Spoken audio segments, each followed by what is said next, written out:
So we are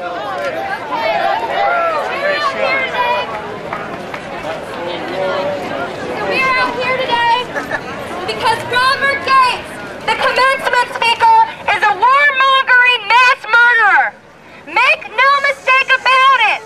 Defense Secretary Robert Gates is a vicious war criminal on the level of Bush, Cheney, and Rumsfeld.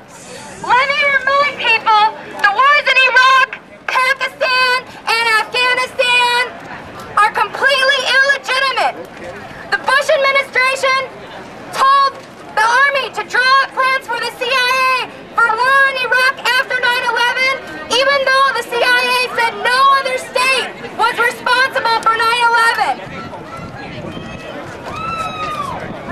The pictures that have been released of torture of Abu Ghraib have drawn international outrage here and around the world.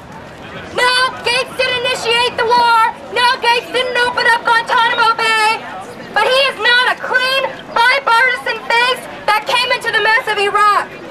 Illegal war is still being waged in Iraq. Guantanamo is still open. And let me be clear here, international law makes no distinction between people who initiate illegal war and people who carry out it illegally. These are war crimes.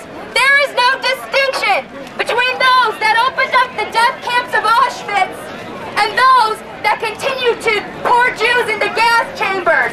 There's no distinction between people who initiate war crimes and those who carry it out, and that's why we're out here today, because the Secretary of Defense is a war criminal.